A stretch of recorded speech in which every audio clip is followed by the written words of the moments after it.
go poop here in a little bit. I know we're a little bit late. It's 8:05. People get time. I gotta do all the social media stuff anyways. Okay. So I don't know. Sit there, talk to yourself. I'm gonna be right back. Okay, I'm gonna go pee then. Okay, you go pee. I go poop. Okay. Let me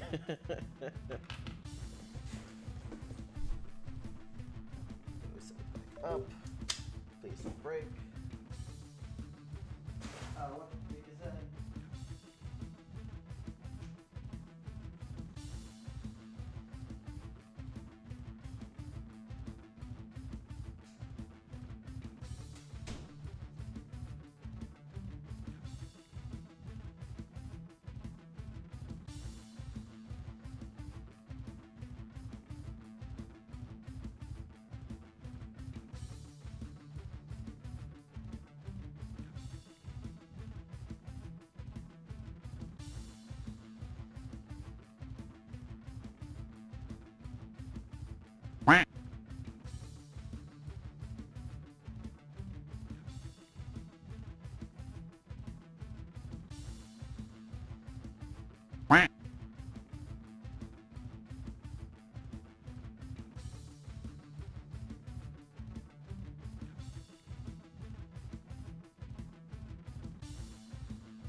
Mm-hmm.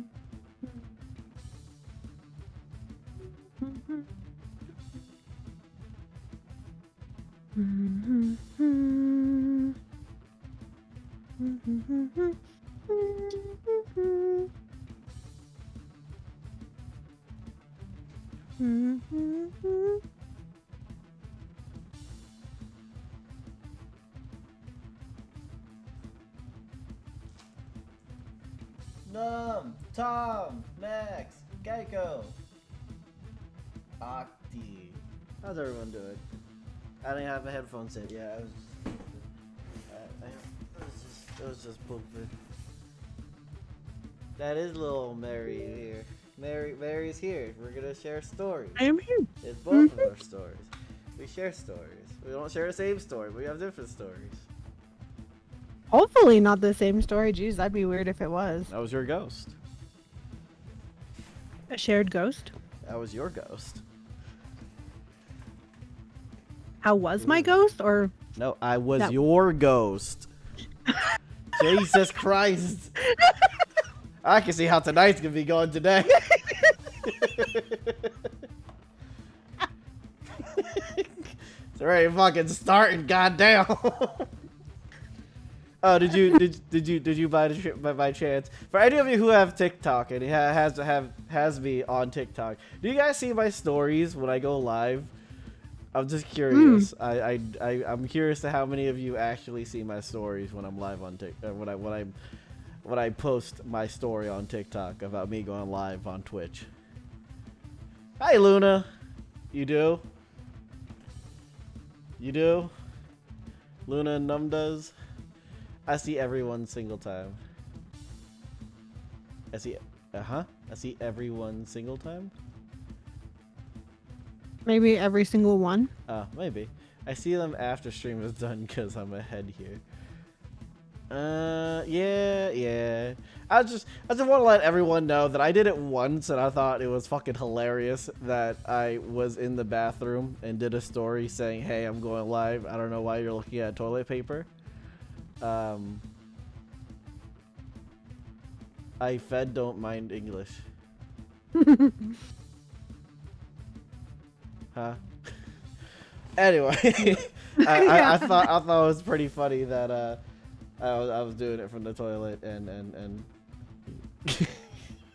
this Mary, if you would like to look at it real quick, because it is a gem. There's a sound in there you're looking for. You're dead. Please don't mind your English. I got. Yeah, I'm sure you're pretty tired today, Lulu. It's okay. I forgive you. That's where you do it? Yes, that is exactly where I do all my stories. Why would you think I'm staring? Where else would you think I'm staring at toilet paper but the fucking bathroom? You think it's in my room? You think I've got hardwood floor in my room staring at toilet paper that's on the floor? No, it's in the bathroom. You think I'm in the kitchen with hardwood floor staring at toilet paper? Possibly, but no, I'm in the bathroom. I'm waiting for Mary to pull it up. I just watched it. Oh my god. That's so much toilet paper. but did you hear the did you hear it? Did you hear the Was that real? yes. Ah! Yes, yes, that was because I was like, I told you, I gotta use it's the fart for me. See, Num knows what I'm talking about. I told you I had to use the bathroom before we start because everything was breaking down on me, and fucking I was like, damn, I got I didn't have time to go poo like I usually do before I do my stream, so I went poo after we went. Look, that was me holding back. All right, Thomas the Tank Engine was trying to leave, and I was like, I don't want to be totally juvenile, where I'm like making a fucking story, and Holly is. all up on the fucking toilet and shit. Literally. Next time, let it rip. All right, I got you. Bet. I'm just let all my innards out the next time I do it tomorrow when we do Pico Park. I think I'll skip that story. No. Now you have to. Now you have to see it. Because Lulu wants me to do it. Yeah. I'm gonna let it rip. Don't you fucking everybody right now. We're gonna let it rip. Anyways, welcome to the live stream, everyone. Today it's nice to see everyone. How is everyone doing today, Cricket? Yeah, I'm glad everyone is doing so good. Woo, energy is up high. I'm treating it like we're on a show, but we're not on a show. We're on Twitch. Thank you for the crowd audience hot noise. It helps. It helps. My hot breath. Yeah. The Cheeto breath. Hell yeah. Fuck yeah. Tonight is a different night than what we usually do. We are going to be talking about paranormal experiences that had happened to us. So personal paranormal experiences. I was trying to find more of a not alignment. What the fuck word am I looking for? Alliteration with the P's, but I can only have 2 PPs. Yeah, only 2? Only have 2 hands. How many PPs can you handle? I've never been asked that question, so I don't know. So we'll be talking about personal paranormal experiences. It was just something that Mary and I brought up the other week, and we're like, you know what, we've had a lot of weird shit happen, so we're gonna talk about it. And then me being the mythology and folklore guy, I'm gonna try and pick out what it could possibly be. Although I do study a lot in mythology, I more study in Greek and Norse than I do in just regular folklore, but I do have books upon books upon books about all kinds of folklore and mythology. I actually have one by Neil Gaiman. I have 2 really good Greek books for Greek mythology, and I have one for Irish folk tales.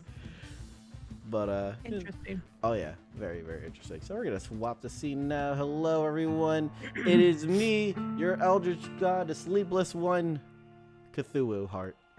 And then over there, leaning on the planet, killing everyone who needs the moon, is Mary. I mean, accurate. Just chilling on the moon, making sure everyone don't get that high tide. High tide. No moon bathing. Yeah. There you go. Today we have the music from the amazing composer Haakon Davidsen. He had provided me the music. I have it on loop. It's called Main Theme 2, but it's from his horror soundtrack for a game he was working on. He let me use it, but he's such a cool guy. He is the coolest cat anyone will ever meet. So that's the music you hear in the background. Please let me know if it's too loud and I can lower the music for everyone. God damn you and your change form. You know how long it took me to get this form working just before this stream? Yes. It took a while. It was fucking broken and now you're going to make me change the form? Alright, hold on. Octi, do you want the Z form or the O form? I'll ask you that since, you know, you and no curse. Look, I can't promise to no curse. Look, there's 2 of me up there. Get through, goodbye. You want the old form, like this form, like that one. You want the Z form, back when. Yeah, okay. I'm the little chibi bee. Now I'm just tiny in a corner. Thank you. Oh. Super cute. I don't know about the no cursing, Luna. I'm gonna try. I make no promises because I don't have a timer with me today, and we will be talking about some paranormal stuff. So I do get a little cursy dursy. So what we're gonna do is we're just gonna share our story, share our experiences, and we're gonna discuss it. And just kind of pick it apart, you know, have fun with it. Mary, since I think you have more stories than I do, would you like to start with a story of your own? Yeah, I can. Yeah. So, I guess I could start with the first one that ever happened to me. Um, Tell. we had just moved into our new trailer, and my room was on the very south side of the house, like by myself, basically. And I was talking to my mom about it, and she was like, "Yeah, you were about like 9 or 10 when this happened." And I remember it vividly. It was terrifying. But it was like bedtime, and my bed faced north to south. And I saw in the southeast corner this tall black figure. It like reached all the way to the ceiling. It was like so huge. Like a And Slender Man kind of guy, like super tall, super spindly. yeah, yes. And I don't remember him having a hat, but my mom told me, she was like, yeah, because it happened to me a couple of times. I remember one time, but she was like, yeah, it happened to you a couple of times. I guess he had a top hat on or some kind of hat on. And I just remember seeing him, waking up and seeing him and screaming bloody murder, like, Mom, there's somebody in my room, and like freaking the fuck out. And she runs in, turns the light off, and there's nobody there. And that, I guess it happened a couple of times, but it hasn't happened since. But it scared the shit out of me. Like, I mean, being that young and seeing that, it was really scary. And then I saw on TikTok that this happens to other people. It wasn't just me. Yeah, the same person. That's exactly one of my stories too, because I also had a shadow man with a top hat in my experience, and that's crazy that you would have something similar,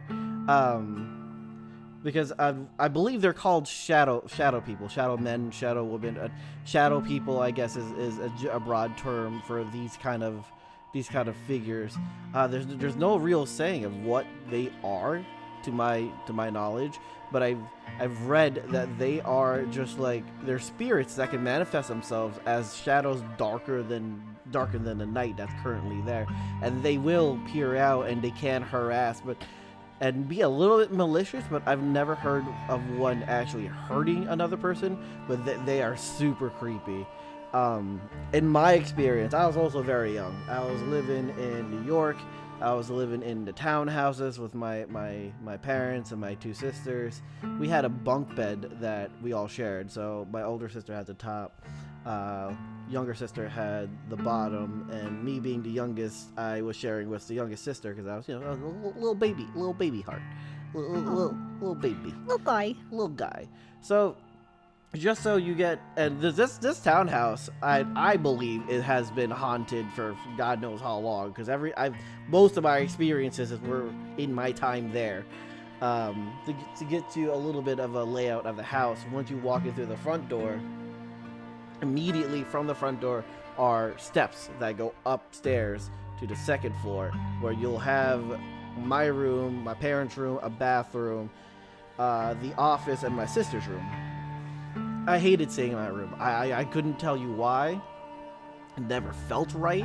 Maybe I just didn't like being alone because I was a bitch of a baby. But I always slept with my sisters. God, that sounds wrong. So yeah, immediately from the front door, goes up the stairs, rooms, whatever. To the left is the kitchen. And then beyond that is the living room, where we had the sofa, the TV, and we had like that old retro TV. It was fucking gigantic, and it weighed like 300 fucking pounds because that bitch was huge. It was one of those goddamn TVs where you had to constantly press the goddamn power button because it never showed correctly or never turned on the right way. But just so you have that layout in your head.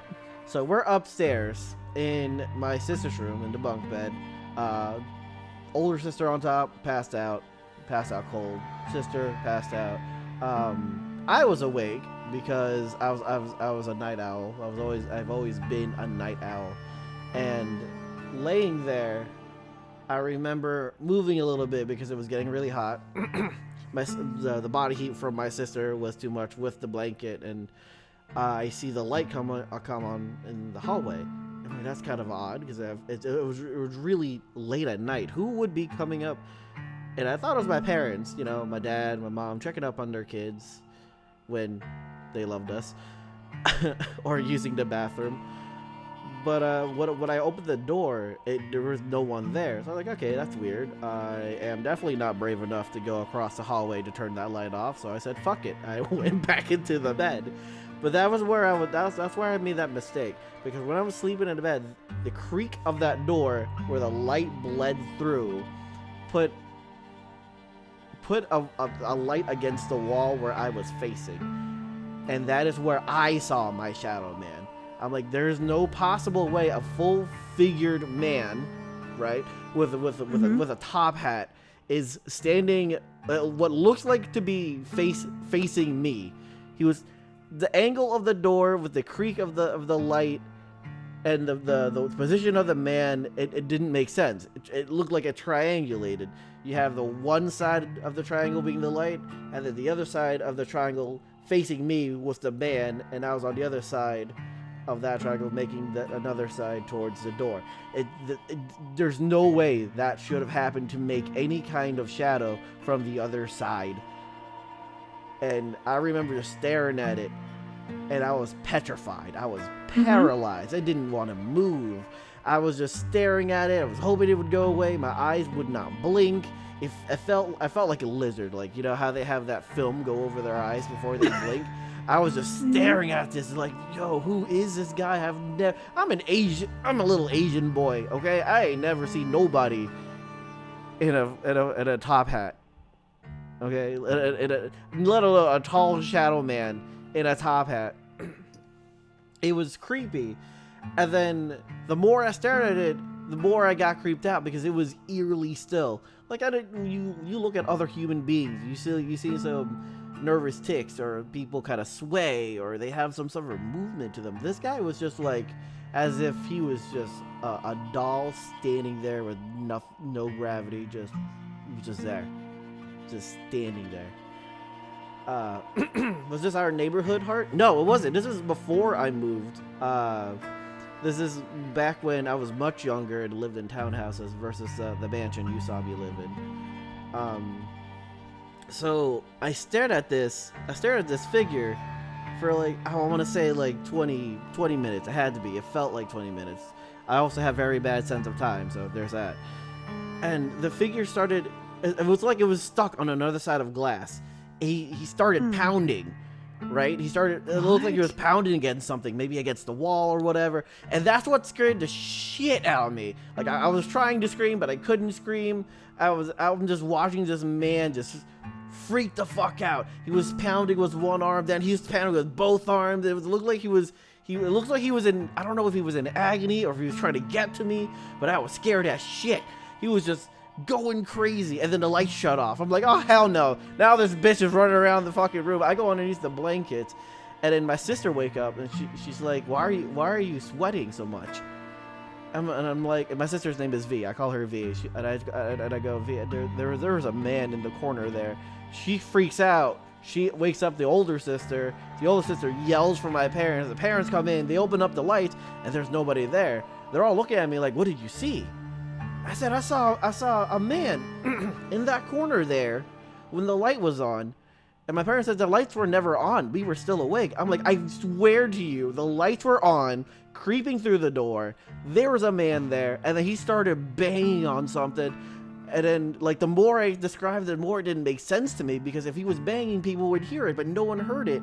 I didn't even hear it. It was just doing the motions of it, and it was scaring me. Like, I don't know what to make of that. I was like maybe 6 or 7. Like, what do you do in that situation when that's the only thing you see? So my parents were like, no, you just had a bad dream. You know, they walk away, and I look to my sister, and I go, there's no way I had a bad dream if I've been awake this whole time. Yeah. So Did it ever come back? The Shadow Man, no. I've only seen the Shadow Man once, and that was probably the last time I slept in the bed with my sister, and I started sleeping in my own room, which also gave me the heebie-jeebies. But I hid underneath the bed for the most of those nights. But it's crazy that you would have a Shadow Man with a top hat, and I would have a Shadow Man with a top hat. Just, I don't know, harassing the shit out of me. Mine was vile. Mine was like freaking out. He was I don't know what he was doing. He was banging something fierce. Do you remember seeing like a face or anything? No, it was just straight black.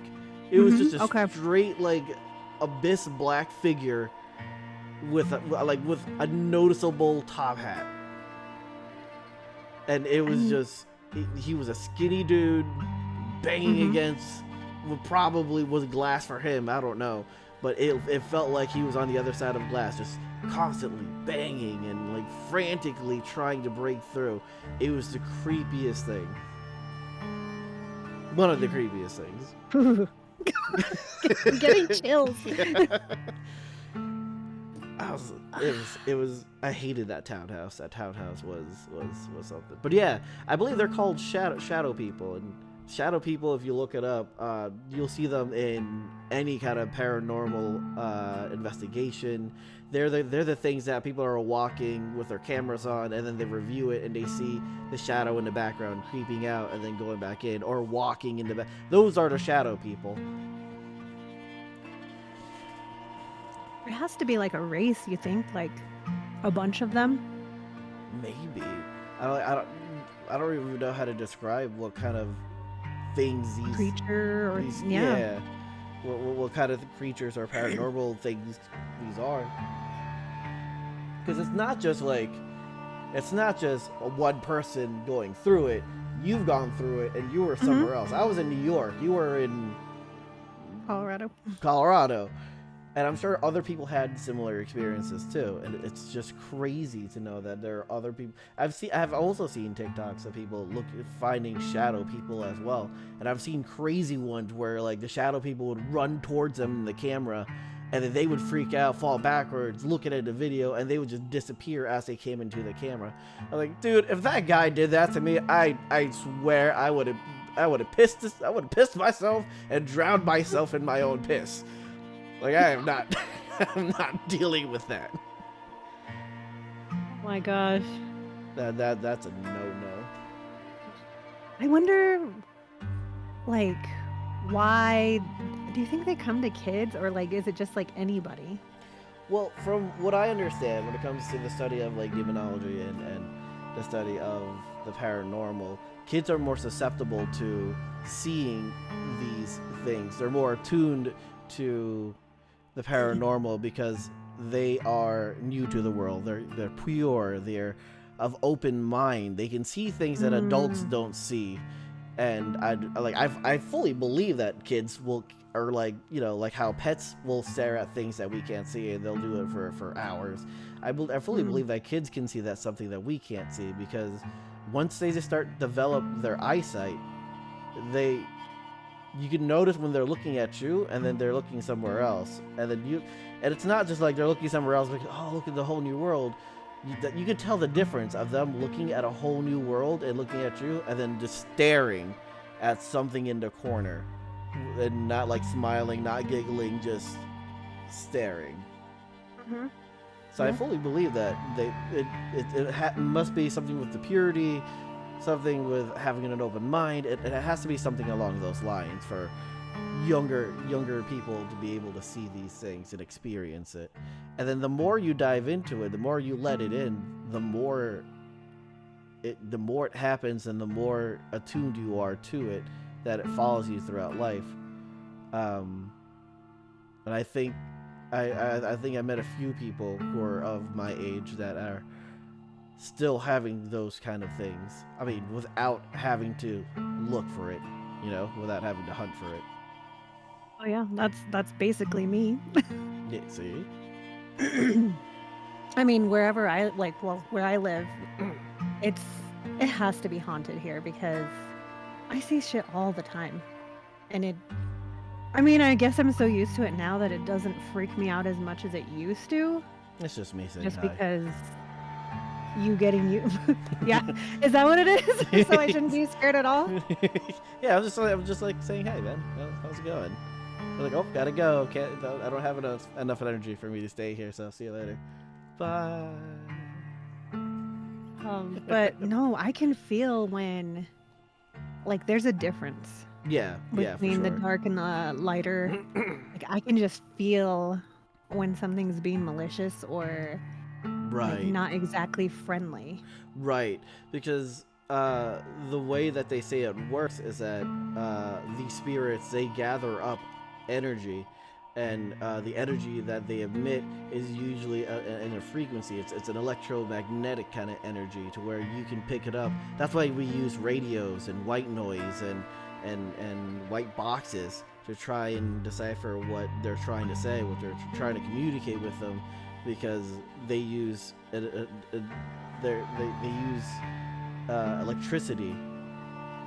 And if you look at it in yourself as a human being, right, it's kind of the same thing. You use energy, and your messages are sent kind of like an electronic conductor from your brain down your spine, and that's what disperses the messages.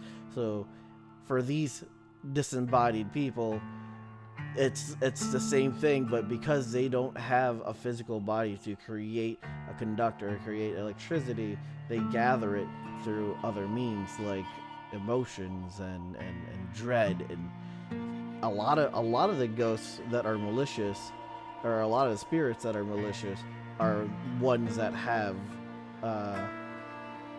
unfinished business or were killed unlawfully and have stayed bearing a grudge.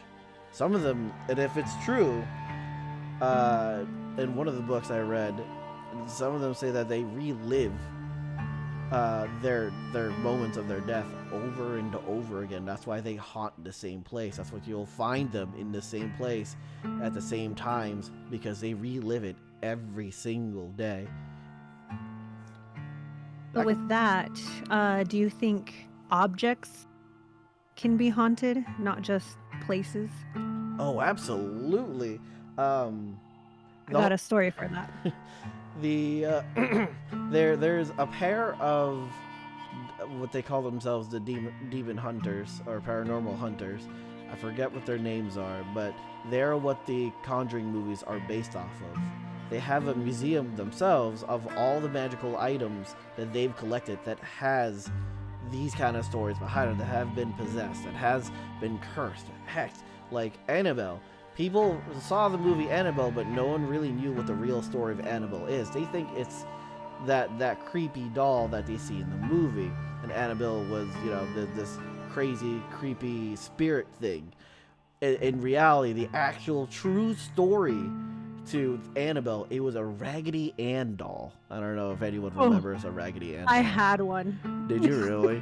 Those things were creepy on their own. They didn't need to make it even scarier with the whole Annabelle thing. But yes, it was a Raggedy Ann doll, and the story goes, if I remember correctly reading it, a father finds this Raggedy Ann doll, an antique, at a garage sale and buys it for his daughter.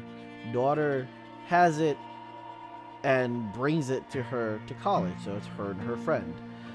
So her and her friend have been noticing that stuff was going on in their dorm. Shit was being flung across. When they come home, stuff was on the floor, cabinets were open, the minor stuff to begin with. All this stuff going on. But then it started to get worse. They, for a while, they thought it was each other doing it. When they got home, they would get home early just to fuck with each other, throwing shit all over the place. But they were they were good friends, if I recall correctly. And they started to realize that whenever they got home and all this mess was happening, the Raggedy Ann doll would be sitting in their chair. Oof. that they would never put there. It was usually in their room, on the bed or on the dresser. But it would be sitting there where the disaster is. So they thought, maybe this is the cause. So they started moving her into different places, and they've been noticing that, yes, the Raggedy Ann doll fucking moves from place to place to place when they come back from their classes. I don't remember the exact conclusion of what they did with the doll, but they did give it up to the twins, to the demon hunters, and they stored it in their museum behind glass that is blessed multiple times with a rosary on it. And it even has a note on it that says, "Do not touch," on the glass. Is it that dark? Like the entity or whatever is within it? Apparently so. Apparently the entity is strong enough and has enough energy to constantly do activity and almost at an everyday basis. And it has been accumulating more and more energy, enough for these girls to be tormented. And they're tormented enough for them to want to seek help. And I believe one of their things were to bring a priest, and the priest couldn't do anything about it. So that's when the demon hunters were brought into the scene. Whether it's true or not for the demon hunters, I don't know. That's their story. But they ended up taking the doll, and they keep it in their museum. You can go and see it in their museum. Just can't touch it. You just can't touch it. So the Annabelle movies are based off of that story. Interesting. I didn't know it was a real thing. The whole series of The Conjuring, where they're talking about those demon hunters that go from haunting to haunting, dealing with the different inanimate objects and stuff that were cursed, hex, and all that stuff. Those are all articles that they have in their museum. Those movies are based off of them. See, those movies are hard for me to watch because shit like that actually happens to me. So it's like, I don't need to see it. I live it. I don't need to see it. Basically. Well, so on that. Right, you said you had a story about an inanimate object. So when I saw the shadow figure, my room was on the very south side of the house. Right. My parents ended up selling that trailer and building a house on the same property. So now my room is on the north side, and my parents' room is my mom's room is on the south side. So she started having weird things happen to her as soon as she moved to that side. And I was like, so what happened to you? She said that she heard something, and then she was trying to get up, but she was paralyzed and she couldn't move. And I was like, so was something holding you down with hands or? And she was like, no, it was just pressure all over her body. So it was basically paralysis. Mm-hmm. And I was like, so what did it want? Did it try talking to you? What happened? And she was like, yeah, it started to try to talk to me, but she didn't want to hear it. And she was like, get out. She told it, get out. And then she was released once she told it to get out. But she did the right thing. She was like, I've never been that scared before. And I was like, well, rightfully so. So we had this shed that was on the south side of the property that was built out of wood that they had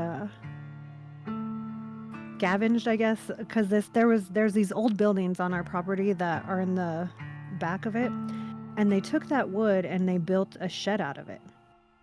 So the shed was still up when it happened to her, and then we tore it down a few years ago, and nothing has happened since. So I feel like there's something attached to that wood. Mm-hmm.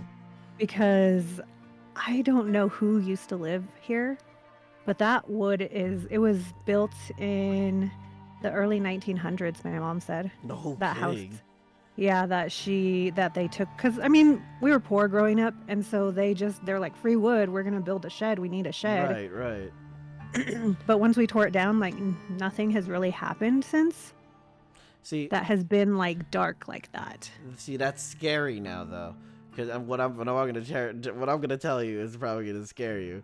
But when when an entity possesses an object, right, like the Raggedy Ann doll, like the little soldier boy, that was another story that the hunters have, the little soldier boy toy.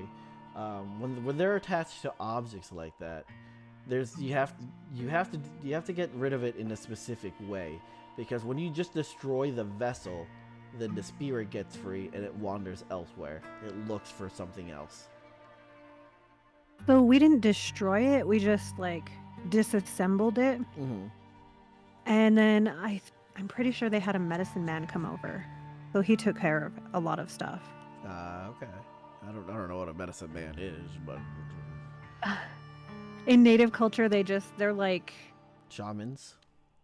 Basically, yes.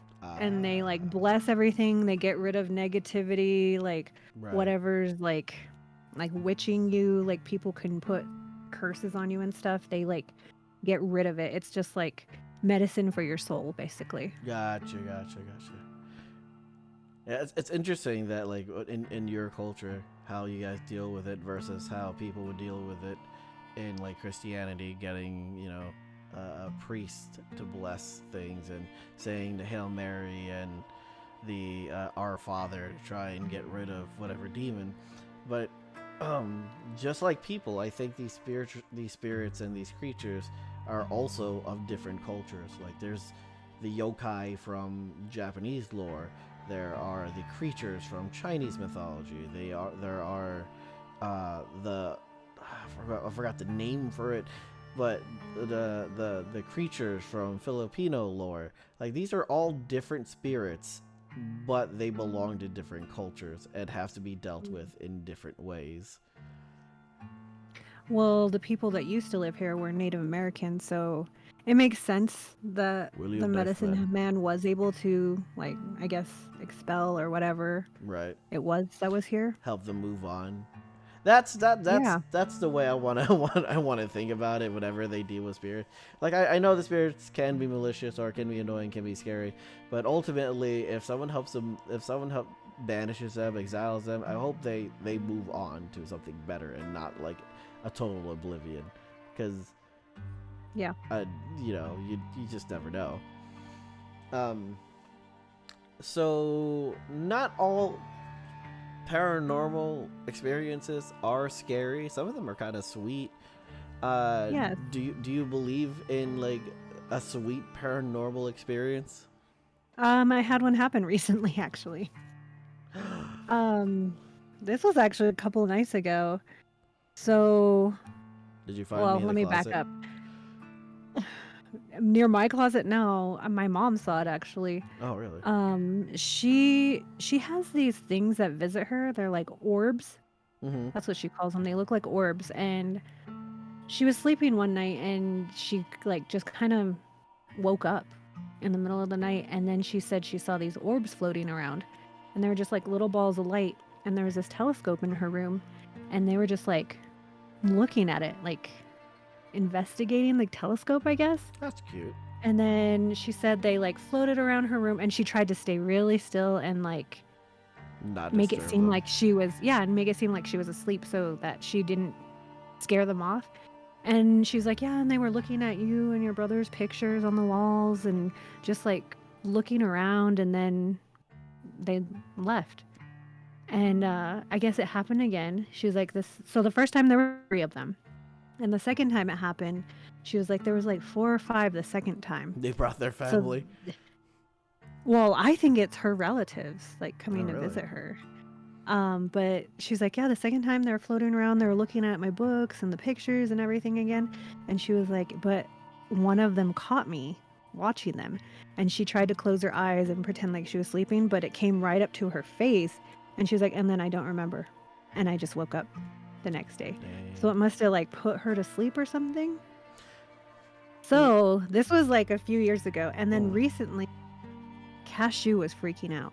Like, I've never seen him act this way before. Right. He was growling and then like zipping around all over and just like full on freaking out. And he was going in and out of the cat door. Like, I had to let him out of my room because I was like, he doesn't want to be in my room, obviously, because he's freaking out in here. So I had to let him out. And I guess he was okay. And then I asked my mom the next day, I was like, so has Cashew been acting weird with you? And she's like, yeah, he's been really clingy. And I was like, okay. And she's like, why? And I was like, because he must have seen something. It was just freaking him out. So I told it to get out. And then he was like, okay. So he would come in, but he was still kind of freaked out. And I was like, but he's fine. And she's like, so I saw 3 people. And I was like, what? And she's like, yeah, they were coming up the stairs and they were just like walking around in our like little living room area. And one of them had like it wasn't exactly a cowboy hat, but it was kind of like a cowboy hat. And I was like, no way. And she was like, yeah. And they were just walking around, and then she told them to get out, and then they left. And like a few months ago, I was taking a nap in my room, and I rolled over and I seen a guy with a cowboy hat on, like right as I was waking up. And I told my mom, I was like, I wasn't scared. It just like kind of startled me because I didn't expect anybody to be there. Yeah, let alone a cowboy. Yeah. I don't like, I could just see like silhouettes. And then the day after we talked about that, she said she saw 3 eagles just perched up on one of the trees, which eagles in my culture are like really good, like good luck. Good omens. Yeah, and I was like, maybe that was them. Like, maybe the eagles were them that were visiting us. And you just told them to get out. Yeah, well, I didn't feel anything negative or bad. It's just like, I just wanted them out because they were scaring Cashew, and it's not like I was scared because I didn't feel any negativity or anything. It just was like, it just was. Right. So it could have been old relatives just checking in on us or something. I don't know. The best cowboys. Well, like, well, some of them did. Yeah. Really? Because we were ranchers. That's right. You have cow. Mm-hmm. Yeah. So I mean, it's like cool that like relatives are visiting and stuff. It's just like sometimes it catches you off guard where it's like a bit scary at first. Right. But yeah, I thought it was kind of cool. And then I feel like my best friend visited me the other night because I felt somebody holding my hand, and it just felt very comforting, but nobody was there. And it just like, it kind of filled me with joy and happiness. And I was like, okay, it's going to be fine. You know what I mean? Yeah. Oh, I've got a few things to touch on after all that. So the orbs, because you were talking about it about your mom. The orbs is an interesting thing that you bring up. In ghost hunting, when people record in these haunted places, the things that they look for are actually orbs. They're little orbs of light that don't move around like dust particles. So a lot of people like to debunk supernatural stuff like that by saying, oh yeah, it's just a lens flare, or it's a dust particle. But if you observe how dust particles behave, they have a specific trajectory. They may go left, right, but ultimately they're going down. With the orbs, you'll notice that they are a ball of light, and they will zoom from one side to the other, from up to down, left to right, diagonal. So these orbs that your mom saw with her naked eye was definitely had to be someone that she's connected to, because normally you would not see these orbs in person. These are something that you would record and then you see it later. So the fact that she was able to see it not once but twice, I would 100% agree with you that it must be some sort of relative checking out the place, looking at how their nieces, nephews, granddaughters, grandsons, and hoo-has and hoo-hits are growing. I think so, because absolutely she was really close to one of her uncles, and he passed away pretty early on. So he could have definitely been one of them because she was very close with him. Absolutely. Her sister passed away very, very young. So one of them could have been her too. Right. Which, on another story, right before my grandma passed, there was this little girl a couple of my cousins were seen in a white dress that was just around the house. God, it's always a little girl in a white dress. And my little goddaughter, she was about 4 at the time. She was outside by herself, and she came in and we're like, "Where have you been?" And she was like, "Oh, I was outside playing with that little girl." We're like, "What little girl?" And the little girl in the white dress. We were just outside playing. And then a few days later, my other cousin, who's around 16, she was like, "Yeah, I've been seeing this little girl in grandma's room back there." And I was like, "What does she look like?" And she was like, "She had a white dress on." They didn't interact at all, and they were both talking about the same person. Right. My other cousin, who's in her 40s now, she saw her when she was really young. And so we think it's my mom's sister. that was coming to visit my grandma before she passed. Like coming to like take her with her, I guess. Right. You know? Yeah. So I thought that was very sweet. It like really made me happy that she's like kind of sticking around and hanging out for her mom, you know? Mm-hmm. So I really like that story. Yeah. For me, in that same townhouse, it was kind of a sweet thing. Most of my family members were all like Filipino, and then just the other side where we get our last name, where they're African American, and then we have like a Vietnamese, and a Chinese. We're basically all Asian and then some black. I remember we had this family book. Family album. You take these Kodak pictures, you put it in there, and it's like a memory laden kind of thing. And we're flipping through, and I'm looking at these pictures, and I see one, and I remember it because I was there, where we took a picture, because typical Asian family. We took a picture in a Home Depot in the garden center, and it was supposed to be just me and my mom. And I was like, oh, okay, I'm just flipping through and I see that picture. And I remember it was just me and my mom. And I remember holding my mom's hand. When I looked at the picture that showed up in that family album, there was a white woman with curly white hair in between my mom and I was holding her hand. What? She was smiling like a very sweet Nana smile, taking a picture with us. And I was like, hang on. So I go to the kitchen. My mom was doing like a puzzle or something, and I was like, Mom, do you remember this lady? And she looks at the picture. She's like, oh, of course. We went to Home Depot and we took a picture. Your dad is the one who took the picture. We went around, we took pictures all over Home Depot, especially some of the plants that we really liked. I said, no, the lady, I'm holding her hand. I don't know who that is. And so she shows it to me, and she goes, where?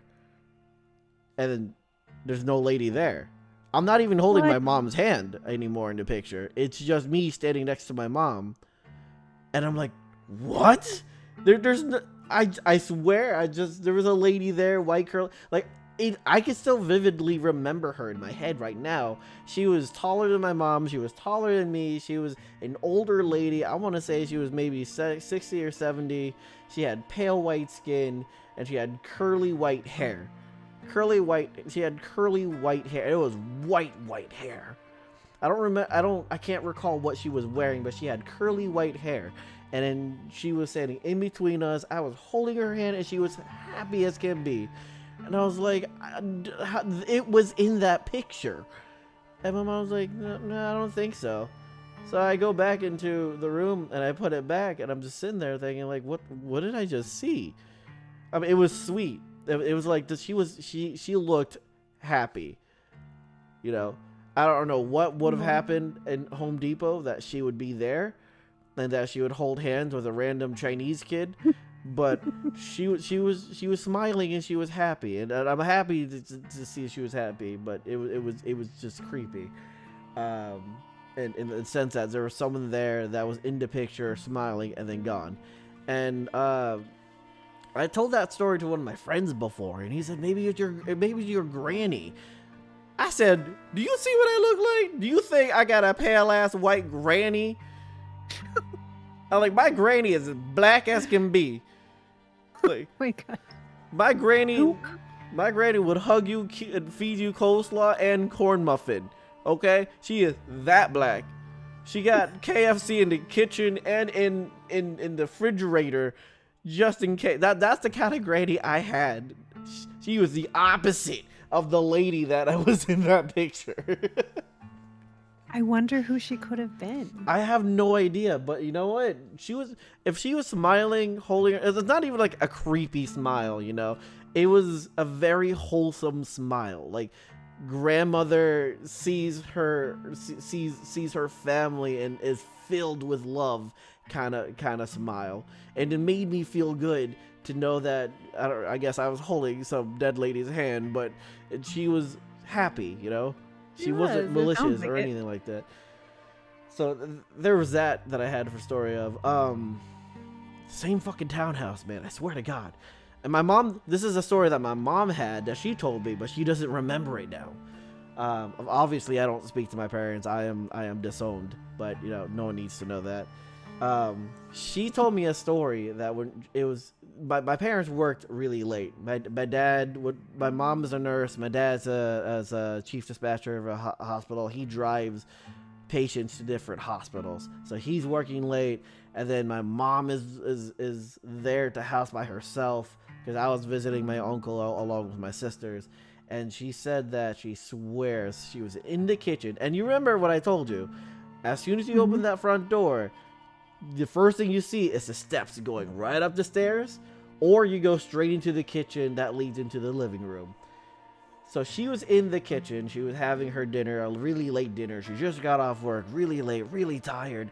And then she hears door slams open, and then just the footsteps up the stairs. It scared the shit out of her. She just jumps out of her seat. She calls 911. They come over. They go upstairs to go look, and there's nobody there. She said, I swear to you, the door flew open, and there was someone ran upstairs, heavy, fast, just up the stairs, jolting. And the police told her that there's no one there. Absolutely no one there. And they checked behind the door, and the door stopper made a dent in the door. So the door definitely flew open. So they were saying like maybe it was the wind. It was a windy night and the door flew open, but it never explained the footsteps that she heard storming up the stairs. And she felt so uncomfortable, so unsafe that she had left that home, and she joined me and my sisters at my uncle's place. Oh man. Yeah, I would have too. I'm not gonna lie. Like, just bolt out of there. Yeah, for real. Like, I wouldn't know.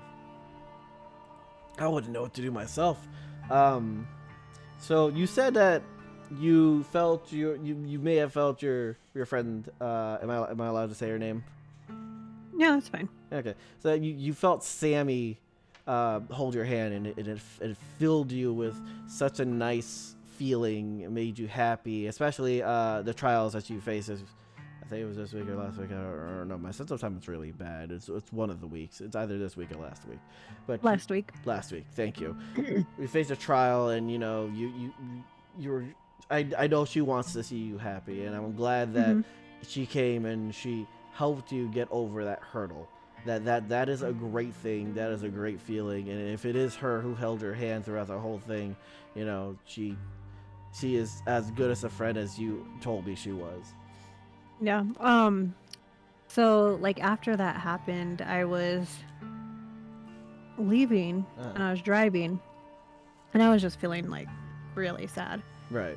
And this hawk, I don't even know where it came from because I didn't see it flying when I drove past, but then suddenly there was this hawk flying with me, like when I was driving. It was just like flying with me, and I was like, okay, it's gonna be okay, because that's a good sign in Native American culture as well as hawks and eagles.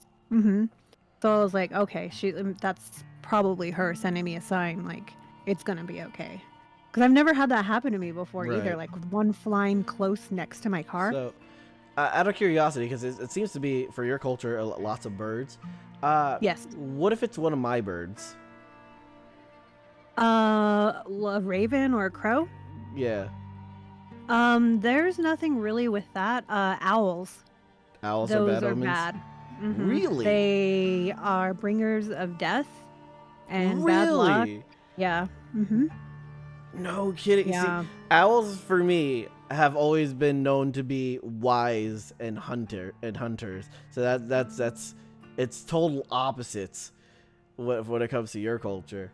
Well, they say if you hear one like hooting 3 times, it's really bad.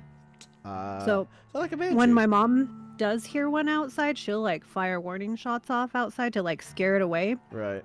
Because she don't want it like near us. Right. Or on our property. You don't want that omen. I do have a story for this, which might, because I remember as a kid there being an owl somewhere and it just like being really bad. So I was asking my mom about it, and she was like, I don't remember an owl being outside, but your dad did bring one home one time because he worked for a Fish and Game at the time. So he brought one home and put it in the freezer. Fish and Game, yeah. Why owl? You don't fish for owls. I think it was like because we don't really have what is it, like dog catchers? What are they called? Is that just what it is? Animal control. Oh yeah, yeah, okay. So we didn't really have that. So like he brought one home and put it in the freezer for some reason. And my mom was like, we believe in that stuff. So she said she was sleeping, and she used to sleep with her arm off the bed. Yeah. She said the night he brought it home, she felt something scratch her arm up. And she was like, nope. So she took it outside and burned it with cayenne. Like, I guess cayenne pepper is supposed to help from it coming back on you, like really? Whatever sent to you. I never knew So she that. sprinkled cayenne pepper on it and then burned it and got rid of it. And she's like, I haven't slept with my limbs out of my bed like since. I was like, I don't blame you. I was like, because I used to sleep with mine out like that too. And then something just like, I just like suddenly got scared. And I really haven't done it since either because it freaks me out. Right. I can't see the same for me. My limbs are all over the place. If they're outside the bed, they're outside the bed. If the tickle monster wants to grab my feet, good luck. My feet stink. But I just found that very interesting. But yeah, for sure. Yeah. And I do find it interesting that like burning it with cayenne is a way to make it to not come back. For general ghost hunting and paranormal, it's salt that's supposed to be like pure salt is what drives the ghosts away. And when you burn the remains with pure salt, that's supposed to be what stops it for good. So it's interesting that for you it's cayenne. Getting back to your friend touching you in, you know, the good way, the makes you feel like a wholesome. A good touch. The good touch. I had a bad touch. Oh. But okay. You see, I want to say it was like an experience that was supposed to be like yours, where it's supposed to be nice and wholesome, and you know, they're trying to touch me and make me feel safe and stuff like that, right? But and it's happened a few times, and if it's supposed to be a wholesome, whoever's trying to touch me, I am so sorry, because every time, like I'm pretty good with knowing what's in my surroundings, how clustered I am, how open spaced I am. So I'm pretty good at that stuff. You know, being half blind helps me with other things. But like, there are times where like I'm just like training, or I'm just like screwing around. So the first time this happened, I swung a back fist. Just just fucking around in my room, just trying to waste some energy. So I swung a back fist, and I felt like I hit something. It went. I was like, "What the fuck was that?" I'm looking around. I'm like, "There's nothing in my room. There's nothing hanging in my room. There's nothing, you know, that could possibly be at the height of where I'm swinging and where I'm practicing." So I definitely just clocked something, and I'm just like, I don't know what the fuck it is. So oops. And then, like, the second time it happened, you know, I was just sitting, I was playing my game, and I think I was here alone, just playing a video game, and I went to like swat a fly, because there was a fly like a gnat flying around my face. So whoever it was trying to probably grab it for me, but I went to go swat it, and then my hand got stuck. And then, like it hit something, and then after like a split second of it getting stuck, it kept going. Like it lost its momentum, getting hit by something, and it just kept going. I was like, huh? Then I get the fly. Either that's a really strong fucking fly, or I hit something. Like that fly has got the strength of 1,000 men holding my hand back for dear life. Beefy flies. You got some beefy flies here in Florida. Just no. Oh my gosh. No, I've never I haven't reached out and touched anything. I don't mean to, but apparently I beat up spirits. Apparently, and they're just trying to visit you. No, I'm like I said, I'm so sorry if you're trying to visit. If it's my grandpa, because I was very close to my grandpa, my grandma. My grandpa liked it because I was in ROTC. He liked it because I was a soldier boy, and I adored my grandfather. I would bring him to show and tell so he could tell his war stories, and I get my sailor mouth from my grandfather because he curses up a storm in both Tagalog and in English. Like, he will curse you out in 2 languages at the same time. So I would bring him to show and tell so he can tell his war stories, and it would just freak the kids out, and I'm over there like, yo, it's so cool, wait for this part. But if it's you, Grandpa, I'm sorry. I don't mean to hit you. I can't see you, man. I don't mean to wave myself at you. Wave myself at you. If it's my grandma, I'm even more sorry. I know I was your favorite, and you always fed me the sweets. So, Aww. if it's either of you, I am so sorry. I do not mean it. If I wanted to beat up spirits, I would go after the other spirits. It wasn't meant for you guys. Have you ever had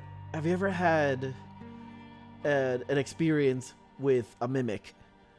That is probably my scariest experience I have ever had. What is that? So, you know how, like, in your culture, I'm not gonna say what it is, but I'm gonna call it a skinwalker. I'm not gonna call it what it really is, because in your culture, and you believe in your culture, saying it brings it upon you. So I won't say its actual name. But the skinwalkers for you guys, Mm-hmm. you know, they're known to be. I don't know if they're supposed to be like some sort of shaman that uses some potion or some sort of concoction to shapeshift, right? I don't exactly know how they work. I just know that they're able to just shift their form. They're not anything. Right. There's plenty of stories that I don't know which one is specific to you, because there's a story about one that is a cannibalistic skinwalker, that I'm gonna call it, but it doesn't exist in this plane, and if it turns on its side, it's basically like a 2D thing. You will never see it coming. No, I haven't heard of that. There is another one where it was someone who was hexed and made to be desperate enough to eat their partner out in the wild, and that contorted them into the skinwalker. And then there's the skinwalker that were like Native Americans who would use concoctions to transform into wolves and stuff like that. Those are the only 3 that I know that I've studied. But a mimic is something similar. A mimic is a creature that will mimic the look, sound, and mannerisms of a person of their choosing. Ooh, I have not had one of those experiences. No. So this is the scariest thing that's ever happened in my life. This is what happened in the home that Num is saying. What was asking earlier in the podcast, in the stream, where she was asking, was this our neighborhood? This story, Num, if you're still here, was actually in our neighborhood. So as she knows, and I guess now everyone else is gonna know, I lived in a pretty sizable house, is what a lot of people call a mansion, and I can't say no, it wasn't a mansion. It was definitely a fucking mansion. It was a 2-story house that was white. It looked nice. We had a chandelier at the front. We had a baby grand piano. Like you couldn't say it wasn't a mansion. The top floor had a fucking balcony that looked down to the bottom floor. Like it was mansion with multiple rooms. It wasn't like a huge mansion, like a big mansion where you had a west wing and an east wing, but it was a pretty sizable house. It was a pretty big house. Again, my parents worked. They worked hard. They worked late. I never saw them. So on the weekend, I am there by myself. I basically grew up in this house by myself. My aunt and my sisters lived there. The whole idea of us having that house was that our family was supposed to be Encanto and live in that house. We were supposed to have my uncle and his kids there, my sisters, both of them, and my aunt and her kids there, then my parents and myself, and my grandmother. We were all supposed to be in that house as one big happy family. Of course, it didn't happen because, people just can't say sorry. So my aunt left along with 2 girls that she had. My sisters got kicked out. And eventually when they came back, they just left on their own anyways. My uncle lived there for a while. He was my father figure for a few years, and he had to go back to Texas because he has 5 kids, man. He's got to be there for his kids. So he went back to Texas. And then my grandmother was there, but, they're not there. So it was just me and my dog. So I know what my mom sounds like. I know pretty well what she sounds like when she yells at me because I got in trouble a lot. Trust me, I got in trouble a lot. Elementary to middle school, I was in the principal's office almost every single day for getting into a fight because I got bullied so often. I never saw recess. I don't even know what recess is. Damn. Yeah, I know, right?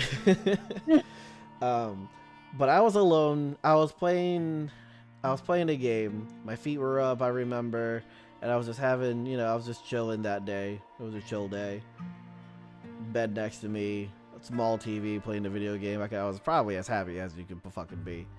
And then I hear my name get called. And I hear my name get called loud. I'm like, shit. So, like every other fucking teenager, I'm like, what? Mom! Give me some Doritos. I get up and I unlock my door, I open it, and I yell out, like, Mom, what? What do you want? And I get nothing. So then, I'm on my room's on the 2nd floor. And once I stand there for a little bit and I don't hear anything, it's dead silent. You can hear a pin drop. I walk up to the banister and I look down into the kitchen, into the living room. I don't see nobody, and I yell it again. I'm like, Mom! Hello? Mom! You're calling me and you're not answering. What do you want? And what I heard in response scared the living shit out of me. Oh, God. And it took me a few seconds after the last thing, and I was already irritated. I'm being called. I hate being called. I'm a teenager. I'm angsty, and my mom's calling me for something that I don't even know I did wrong. It was probably something stupid. But I heard, Hart, get your ass down here! And I was like, okay. First, I thought about it. I was like, yep, that sounds like my mom. She would call my name and say, get your ass down there. But then I also know that they're both not home. I also know that I am the only one in this house at this moment. There is no one else here. So who's calling me? Because if my parents were home, you'll remember, you will hear the garage door open from the whole house. If they were home, that garage was shaking the house. They were not. There was no one home at that time. I heard my name screamed at the top of my mom's voice's lungs at such an anger to get downstairs, to come see her downstairs. And after I heard it, I stood there and I'm looking. I'm trying to angle myself to look into the kitchen a little bit further. Maybe she stayed home or something. And then I was like, there's no way. That's not my mom. There's no way. I went back into my room. I locked it. I put my bed in front of the door. I took my fucking flip phone and I called my parents. And I'm like, hey, you guys aren't home, right? And they're like, no, we're in Hard Rock. We told you this morning. We're at Hard Rock Cafe or Hard Rock Casino. And I was like, oh my God. They asked me what was going on. I said, you wouldn't even believe me if I told you. So I hung up and I stayed in my room with my back against my bed. That was against my door. And I never heard anything else again. It was just my name being called 2 or 3 times. And then the last time, it was just a blood-curdling scream from my ass to get downstairs.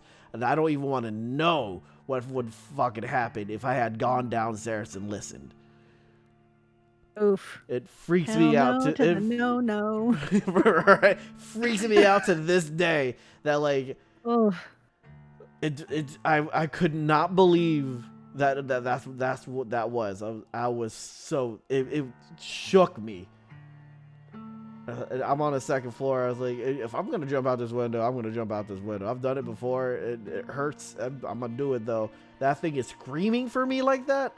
No. Mm-mm.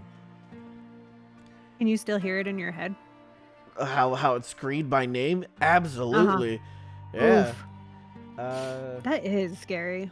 Right? Num says, "Oh boy, now I'm scared. Our area was very historical, revolutionary era. Just so everyone knows, I was poor and lived in a small ranch house.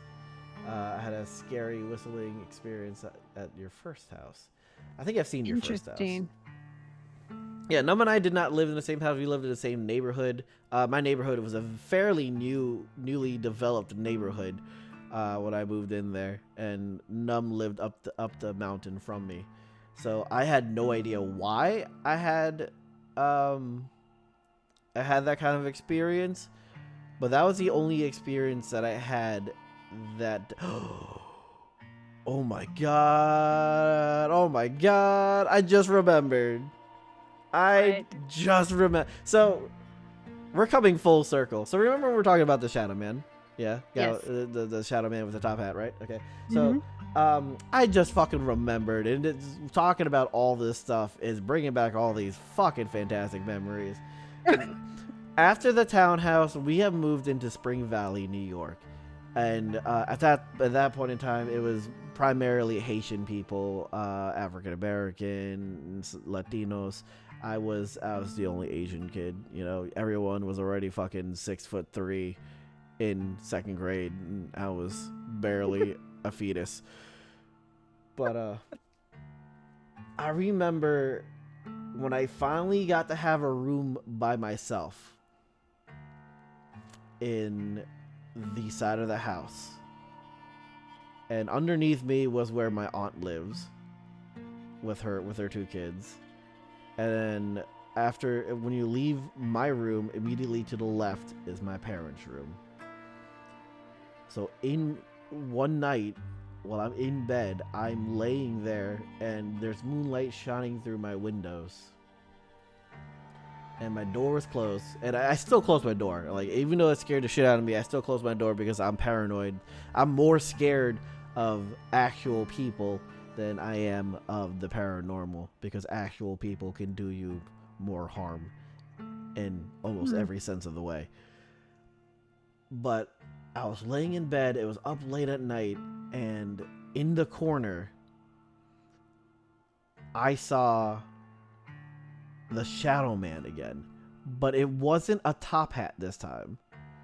It was like a bowler's hat, you know, like it's round on the top, and it's got the brim, the round brim. And he was sitting there in the corner in the moonlight, just staring at me. Oh. This one didn't move.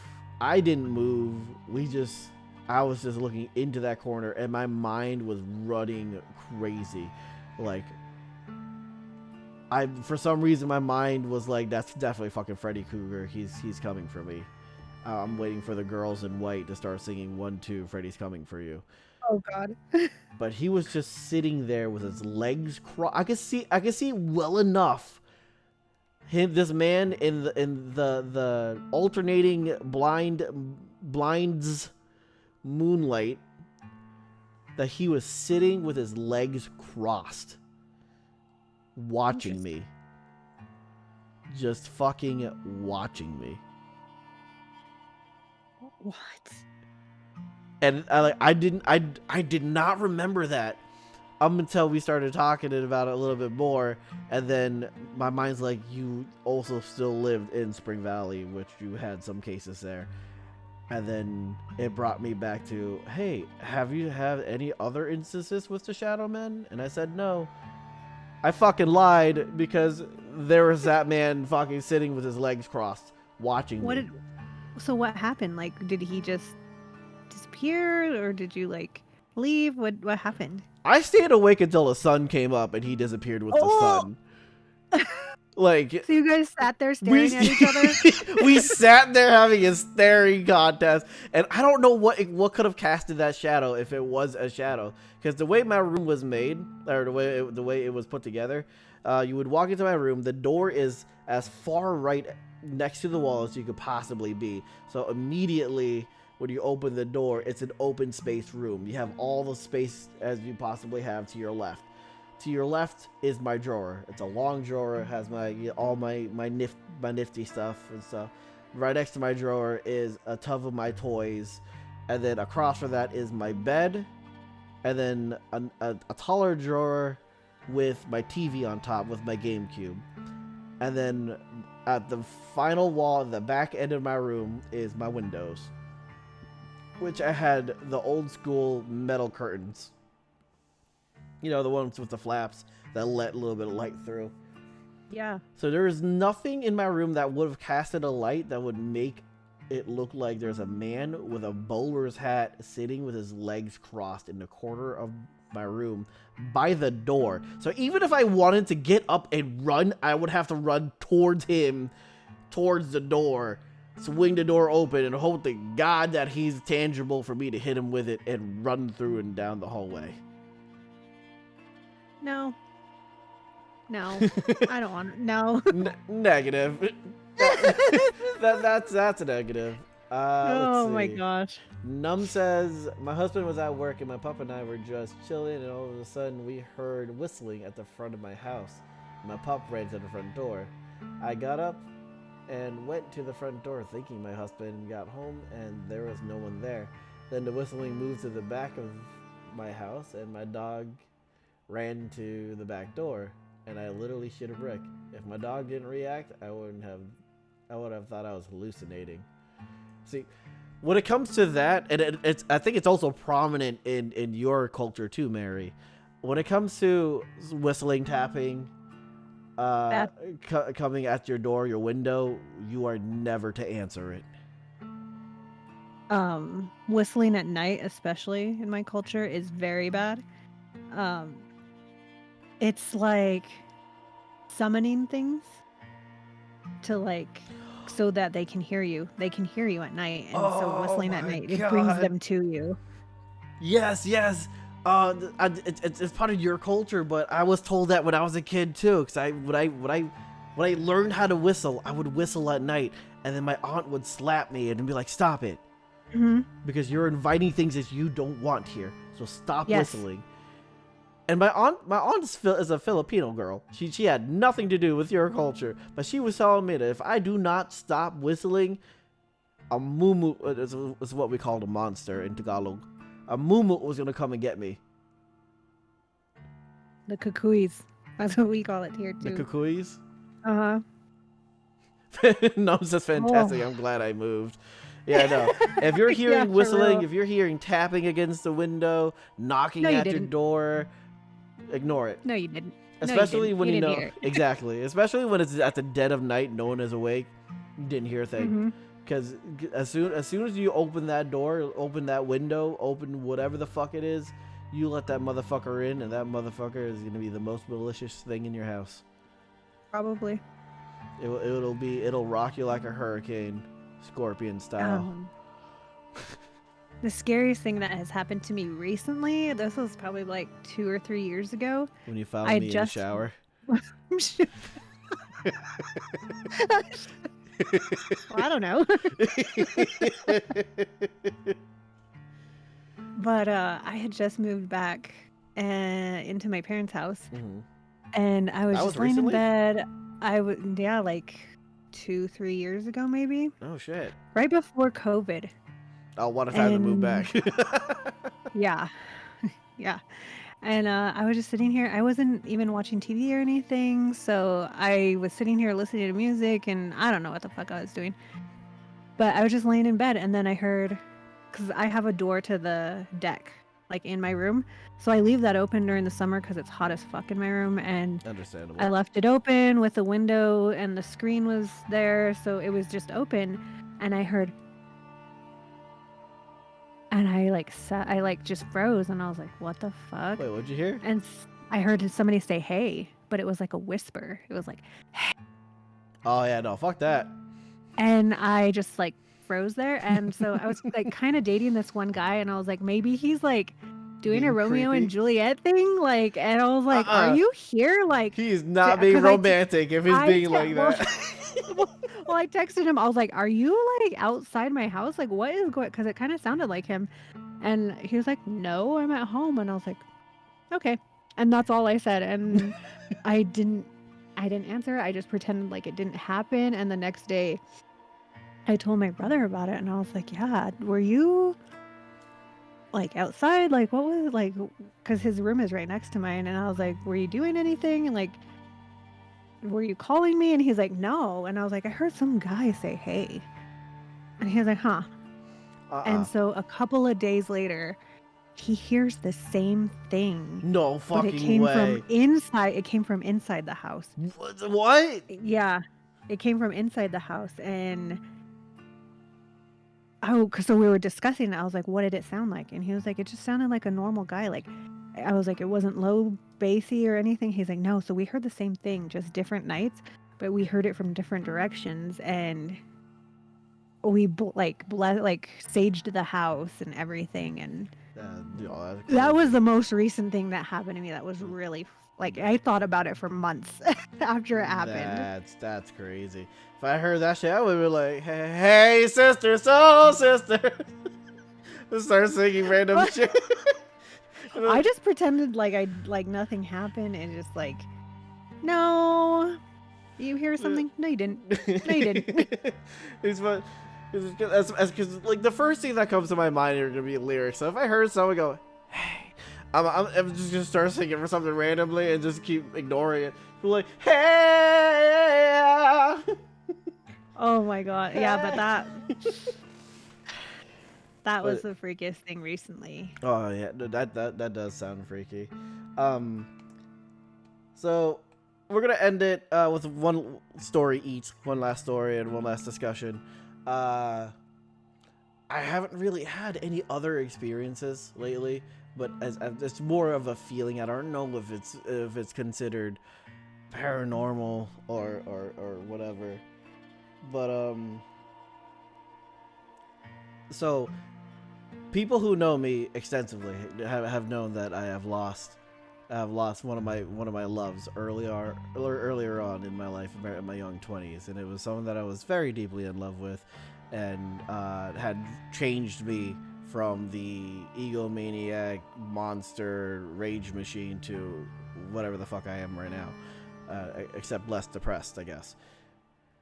So it was about the time where I was talking to someone else, and I just started to look at other girls, and it was just them helping me get over. They were just talking to me, and we were talking throughout the whole night. We were up at fucking probably 5, 6, 7 o'clock in the morning. I still lived with my parents at that point in time, and they were going to work, so I knew that it was fucking early, and we were talking, and she was getting me over it, and I felt a little bit better, that because everything that had happened with that whole debacle, I have always blamed myself for not being strong enough, for not acting fast enough, for just standing there like an idiot, for not being there, for everything, every excuse in the goddamn world that you could put in a goddamn book. I have blamed myself for for not being there for the person that I supposedly had loved with my whole heart.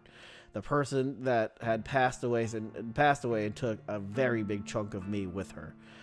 And having that conversation with that person really changed my perspective. And when she told me that that's not the way I am, how closed up I could be with people, and how quickly I put up walls is not the way she would want me to be. And those words, hearing it, and just hearing how that person would tease me, just kind of just made me laugh a little bit. I'm not gonna lie. I don't think I'm a big, strong, macho man, but I'm not gonna lie. I was crying that night because these were very raw emotions that I've never ever told anyone as deep as that, as how far gone I was as a person and how I was keeping myself together. So when she helped me get over it and we hung up, I laid there staring up at the ceiling, thinking about her. I haven't even said her name in such a long time that I was just. I thought I didn't deserve it. I thought I wasn't worth it. I couldn't say her name. I wasn't worthy of saying her name because of how much I failed her. Because of the what ifs that I always lived in. So I don't want to say recently because it wasn't too recent, but as I was getting my life together, I moved out of my folks' place after that big fight. Been trying to get myself, working on myself to be better, mentally stronger, physically, doing my own thing, finding my own way. I felt a familiar presence one of the nights, and I was just staring up at the ceiling. It was very, very familiar, very warm. And trust me, everyone will tell you that I'm a furnace. If I can feel some warmth, that means there's something else there that is hotter than me. And I'm not saying hot like, baby, you want a piece of this. I'm saying hot like I run hot. I will burn people upon touching. I felt something. I don't want to say divine. It felt something so familiar, so warm that it made me feel. It made me feel like it was her, in a way, right? Yeah.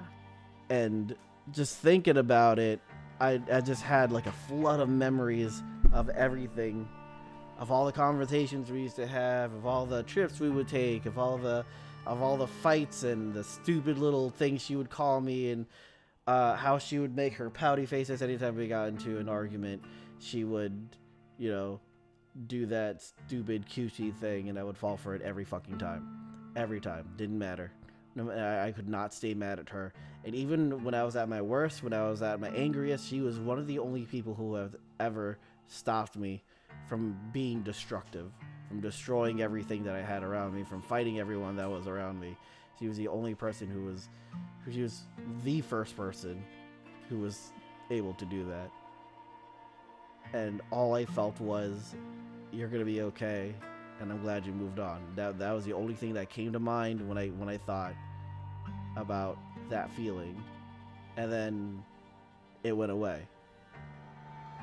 And I laid there. I was gonna sat there. I'm not gonna be sitting up. Are you kidding me? I'm old. I ain't gonna be sitting up on my bed. My back be breaking. I'm gonna be staring up. I was staring up at the ceiling, laying down, and I was like, for the first time in a very, very long time, I've actually felt something. It wasn't. I felt happy. It wasn't. I felt glad. I felt or content.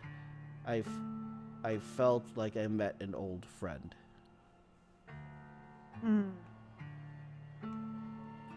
Yeah. So, I don't know if you consider that. That's more the wholesome side of paranormal. And then Mary, you have your last one, unless you want to discuss that. I don't know what your thoughts on that was. Well, I guess just leading off of that, because my friend passed away 2 years ago recently, and like she was my best friend. We did so much together. I've kind of had a similar thing been happening recently, but I didn't really feel it. I was seeing glimmers everywhere where no light was reflecting, or I have the same lights on all the time, and there were just glimmers I could see everywhere, and I just I think she was checking on me to make sure I was okay and just around.